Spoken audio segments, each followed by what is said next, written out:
Assalamu alaikum. I'm your teacher Rimsha Mohsen. Welcome to One Step Mathematics. तो आज की video में मैं अपने YouTube के स्टूडेंट्स को 3 अच्छे टिप्स दूंगी जिसकी वजह से उनकी लर्निंग स्किल इन्हांस होंगी। और अगर आप इन 3 टिप्स के बारे में जानना चाहते हैं तो इस वीडियो को स्किप मत करें और एंड तक देखें। हमने पिछले वीडियो में 3 टॉपिक्स को कवर किया था, matrices, order of matrices, equality of matrices. आज हम इन तीनों कॉन्सेप्ट्स को लेकर एक्सरसाइज 1.1 को सॉल्व करेंगे। इसके 3 क्वेश्चंस हैं। तो बच्चों चलते हैं आज के लेक्चर की तरफ। हमारे पास एक्सरसाइज 1.1 का क्वेश्चन है, find the order of the following matrices. हमारे पास यहाँ कुछ क्वेश्चन दिए गए हैं जिसके हमने ऑर्डर फाइंड करने हैं। ओके, हम स्टार्ट करते हैं क्वेश्चन नंबर 1। सबसे पहले बच्चों हमने यहाँ पर लिखना होता है सॉल्यूशन। इससे एक अच्छा इंप्रेशन पड़ता है एग्जामिनर पे। सॉल्यूशन। अब हमारे पास ऑर्डर फाइंड करने के लिए क्या क्या चीज़ें होने चाहिए। ऑर्डर हमारे पास 2 चीज़ों पर डिपेंड करता है, नंबर ऑफ़ रोज़ और नंबर ऑफ़ कॉलम्स पे। अब एक मैट्रिक्स के कितने नंबर ऑफ़ रोज़ हैं और कितने नंबर ऑफ़ कॉलम्स हैं, इससे हम मालूम कर सकते हैं कि उस मैट्रिक्स का ऑर्डर क्या है। ऑर्डर का फॉर्मूला सबसे पहले लिख लेते हैं। Order of a matrix is equal to number of rows by number of columns. तो इस मैट्रिक्स में हमारे पास नंबर ऑफ़ रोज़ कितनी है, सबसे पहले हमें ये फाइंड करना है। नंबर ऑफ़ रोज़ हैं हमारे पास 1 एंड 2 नंबर ऑफ़ रोज़ हैं। और नंबर ऑफ़ कॉलम कितने हैं, 1 एंड 2 नंबर ऑफ़ कॉलम्स हैं और 2 नंबर ऑफ़ रोज़ हैं। नंबर ऑफ़ कॉलम्स और इन नंबर ऑफ़ रोज़ और इन नंबर ऑफ़ कॉलम्स को अगर हम इस फॉर्मूला में पुट कर देंगे तो 2/2, या इसको इस तरह से भी लिख सकते हैं। तो ये हमारे पास हो जाएगा इस मैट्रिक्स का ऑर्डर। ऐसा मैट्रिक्स जिसकी 2 रोज़ हैं और 2 कॉलम्स हैं। नेक्स्ट क्वेश्चन हम देखते हैं। जैसे कि पहले क्वेश्चन में हमने सॉल्यूशन लिखा था, इसमें भी ऐसे ही फॉर्मूला हमें पता है। Order of a matrix is equal to number of rows by number of columns. तो इस मैट्रिक्स के हमारे पास नंबर ऑफ रोज कितने हैं, there are 2 number of rows. Number of rows हमारे पास कितनी है, 2, तो इसको पुट कर लिया। और नंबर ऑफ कॉलम्स कितने हैं हमारे पास, नंबर ऑफ कॉलम्स भी हमारे पास हैं कितने, 1 एंड 2। तो इस मैट्रिक्स का ऑर्डर भी होगा हमारे पास 2/2 and that is equal to 2 multiplication का सिंबल 2। अब आपको इन 2 क्वेश्चन की तो हमने ऑर्डर फाइंड कर लिए हैं। अब हम नेक्स्ट क्वेश्चंस के ऑर्डर फाइंड करते हैं। नेक्स्ट क्वेश्चन की तरफ चलते हैं और यहाँ देखते हैं हमारे पास नंबर ऑफ रोज कितनी है,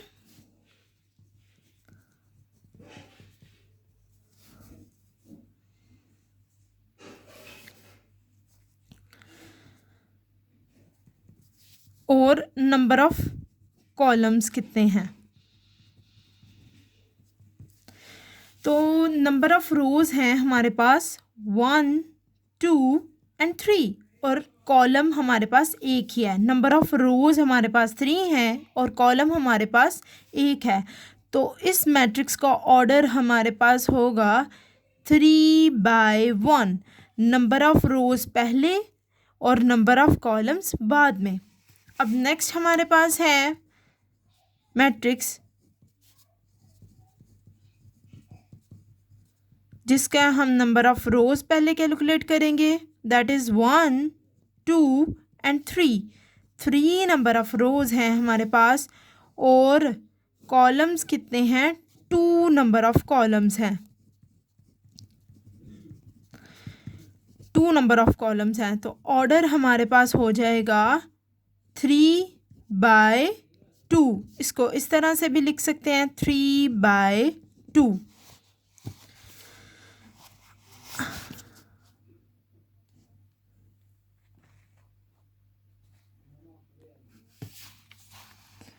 अब नेक्स्ट हम देखते हैं, हमारे पास जो मैट्रिक्स है उसका हमने ऑर्डर फाइंड करना है, और वो हमारे पास क्या होगा, इसमें हमारे पास नंबर ऑफ रोज़ और नंबर ऑफ कॉलम दोनों एक हैं,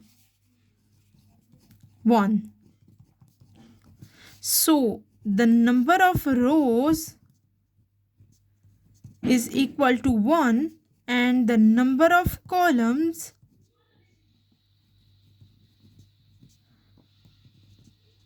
is also equal to 1। इस मैट्रिक्स का ऑर्डर हमारे पास हो जाएगा 1/1। ठीक है। अब नेक्स्ट हम चलते हैं हमारे नेक्स्ट क्वेश्चन की तरफ, जिसमें हमारे पास नंबर ऑफ रोज़ हैं 1, 2 एंड 3, और नंबर ऑफ कॉलम्स भी कितने हैं, 1, 2 एंड 3। तो इसका सोल्यूशन लिखते हैं। नंबर ऑफ रोज़ हमारे पास हैं 3 और नंबर ऑफ कॉलम्स भी हमारे पास कितने हैं, 3। तो इसका ऑर्डर हमारे पास हो जाएगा 3/3। इस क्वेश्चन में हमारे पास नंबर ऑफ रोज़ कितनी हैं, 2, और नंबर ऑफ कॉलम कितने हैं, 3। तो इसका ऑर्डर हमारे पास हो जाएगा 2/3। 2/3 इसका ऑर्डर हो जाएगा। नेक्स्ट क्वेश्चन है, which one of the following matrices are equal. Equality भी हमारे पास दो चीज़ों पे डिपेंड करती है। एक तो मैट्रिक्स का साइज सेम हो, मतलब नंबर ऑफ रोज़ और नंबर ऑफ कॉलम्स दो मैट्रिक्स की अगर सेम होगी, और आइडेंटिकल एंट्रीज भी अगर हमारे पास जो एंट्रीज हैं दो मैट्रिक्स की अगर वो आइडेंटिकल होंगी तो फिर हमारे पास वो हो जाएगा इक्वल मैट्रिसेस। फर्स्ट मैट्रिक्स को देखते हैं कि इसके इक्वल कौन सा मैट्रिक्स है। फर्स्ट मैट्रिक्स है हमारे पास 1/1 ऑर्डर का। बी मैट्रिक्स तो नहीं है, ये है हमारे पास, इसमें 1 रो है और 2 कॉलम्स हैं, ये 1/2 का हो गया।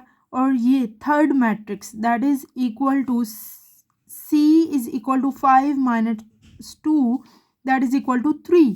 इसको हम सॉल्व करते हैं। C is equal to 5 - 2 that is equal to 3। तो ये दोनों मैट्रिक्स हमारे पास इक्वल हो गए।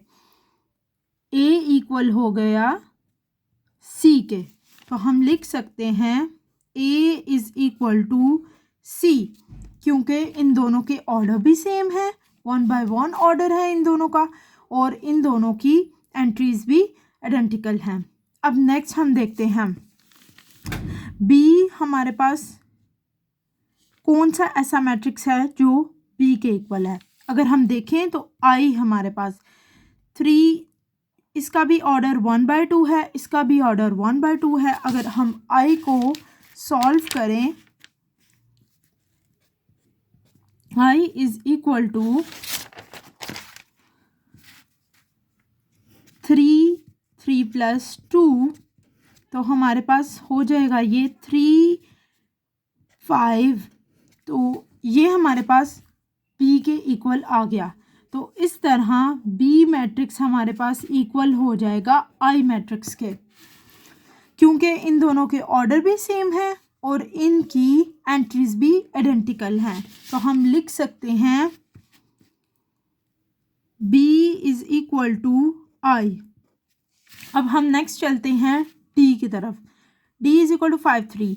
कोई मैट्रिक्स है यहाँ पर ऐसा जो D के इक्वल नहीं, क्योंकि ये ऑर्डर इसका है 1/2 और जैसे कि हम देख रहे हैं यहाँ पर जो मैट्रिक्स बच गए हैं उन सब के 2 रोज़ हैं, किसी की भी 1 रो नहीं है, तो D is not equal to any matrix. अब नेक्स्ट हम चलते हैं E की तरफ। E की वैल्यू है 4062। तो हमारे पास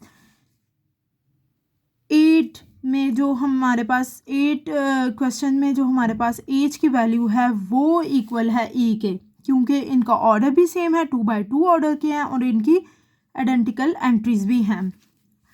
और अगर हम नीचे देखें तो ये वाला मैट्रिक्स भी हमारे पास इन्हीं के इक्वल है, तो हम कह सकते हैं E is equal to H and H is equal to J। J को हम सॉल्व करके भी दिखा देते हैं। J is equal to 2 + 2, 2 - 2 and 2 + 4, 2 + 0 that is equal to 4, 0, 6 and 2। तो ये हो गया हमारे पास E की वैल्यू के इक्वल। इन तीनों मैट्रिसेस का ऑर्डर भी सेम है और इनकी एंट्रीज भी सेम है। अब नेक्स्ट हम चलते हैं, ये भी हमारे पास हो गया, ये भी हो गया और ये भी हो गया। अब नेक्स्ट हमारे पास ये 2 मैट्रिसेस रह गए हैं। ये 2 मैट्रिसेस की वैल्यू ये है हमारे पास 2 by 1 ऑर्डर का, और ये मैट्रिक्स को हम अगर सॉल्व करें तो ये भी इसके इक्वल आएगा।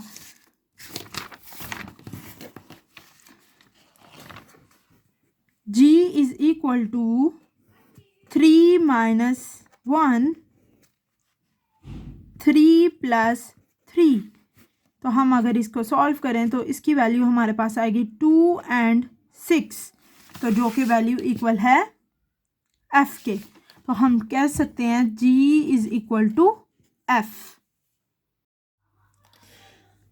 क्वेश्चन नंबर 3 है हमारे पास, find the value of A, B, C and D which satisfy the matrix equation. हमारे पास 4 वेरिएबल्स हैं जिनकी हमने वैल्यूज़ फाइंड करनी है। हमारे पास 2 मैट्रिक्स हों और अगर वो इक्वल हों तो उनकी एंट्रीज भी इक्वल होती हैं। तो सबसे पहले हम क्या करेंगे, जो हमारे पास गिवन मैट्रिसेस हैं उनसे हम इक्वेशंस बनाएंगे। ये एंट्री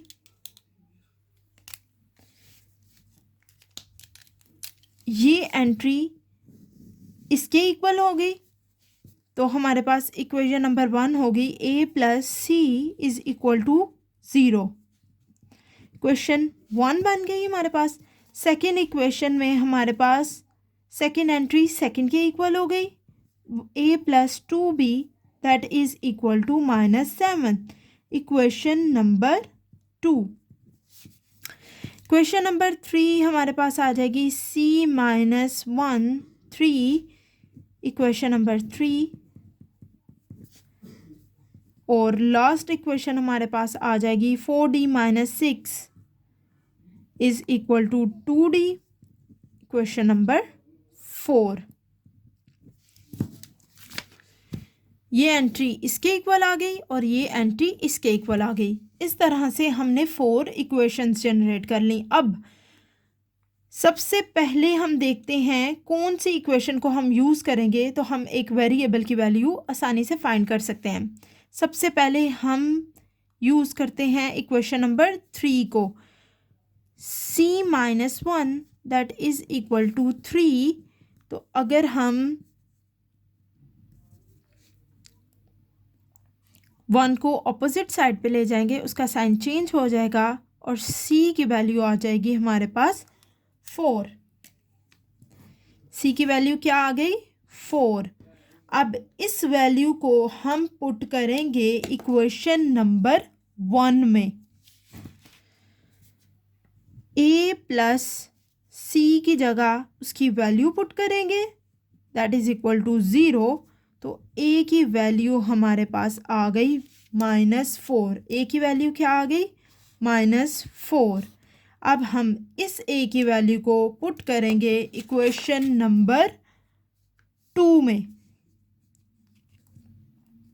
A की वैल्यू है हमारे पास -4 + 2b इज इक्वल टू -7, तो हमारे पास आ जाएगी इसकी value 2b -7 + 4 that is equal to -3। यहाँ पर मल्टीप्लाई हो रहा है तो इधर जाके डिवाइड हो जाएगा, -3/2। तो ये आ गई हमारे पास b की वैल्यू। b की वैल्यू आ गई -3/2। हमारे पास 3 वेरिएबल्स की वैल्यू आ गई हैं। c की वैल्यू है ये, a की वैल्यू है ये और b की वैल्यू है ये। अब हम फोर्थ इक्वेशन को यूज़ करते हुए d की वैल्यू फाइंड करेंगे।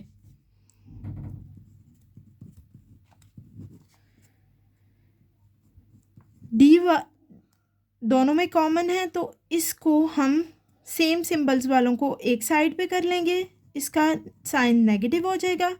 6 उस साइड पे जाएगा तो उसका साइन पॉजिटिव हो जाएगा। 4d - 2d that is equal to 2d is equal to 6। d को यहीं पर रहने देंगे और 2 को दूसरी साइड पे जाके डिवाइड कर देंगे। 2 1s are 2 एंड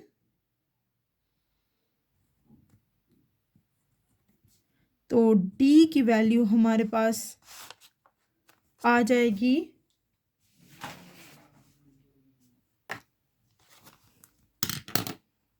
d की वैल्यू हमारे पास आ जाएगी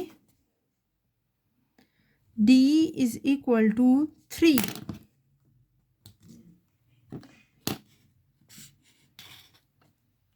इस तरह हमने चारों वेरिएबल्स की वैल्यू फाइंड कर ली।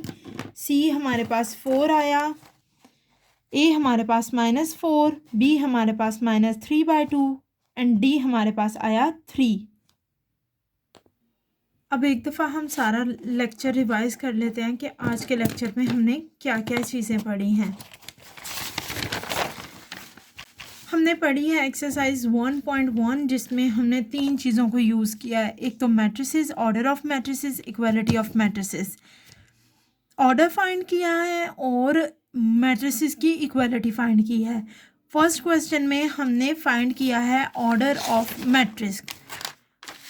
हर मैट्रिक्स का हमने ऑर्डर फाइंड किया है जिसका फॉर्मूला है हमारे पास number of rows by number of columns. हर मैट्रिक्स की नंबर ऑफ़ रोज़ मालूम किया है और नंबर ऑफ़ कॉलम्स मालूम किया है, जिससे हम लोगों ने हर मैट्रिक्स का ऑर्डर निकाला है। क्वेश्चन नंबर 2 में हम लोगों ने फाइंड की है मैट्रिसेस, कौन कौन से मैट्रिक्स इक्वल हैं। 2 कंडीशन थी हमारे पास इक्वालिटी के लिए, एक तो मैट्रिक्स का ऑर्डर सेम हो और दूसरा आइडेंटिकल एंट्रीज हों। एंट्रीज जो होंगी वो आइडेंटिकल होनी चाहिए। इस तरह से हमने वो वाले मैट्रिक्स देखे जो इक्वल हैं और वो भी देखे जिनके इक्वल कोई मैट्रिक्स नहीं है। और लास्ट क्वेश्चन हमारे पास क्वेश्चन नंबर 3 जिसमें कि हमने मैट्रिक्स इक्वेशन को यूज़ करते हुए 4 वेरिएबल्स की वैल्यू फाइंड की। सबसे पहले हम लोगों ने इक्वेशंस बनाई, उसके बाद उन इक्वेशंस को यूज़ किया और उनकी चारों वेरिएबल्स की वैल्यूज़ फाइंड की। तो ये हुआ आज का कंप्लीट लेक्चर।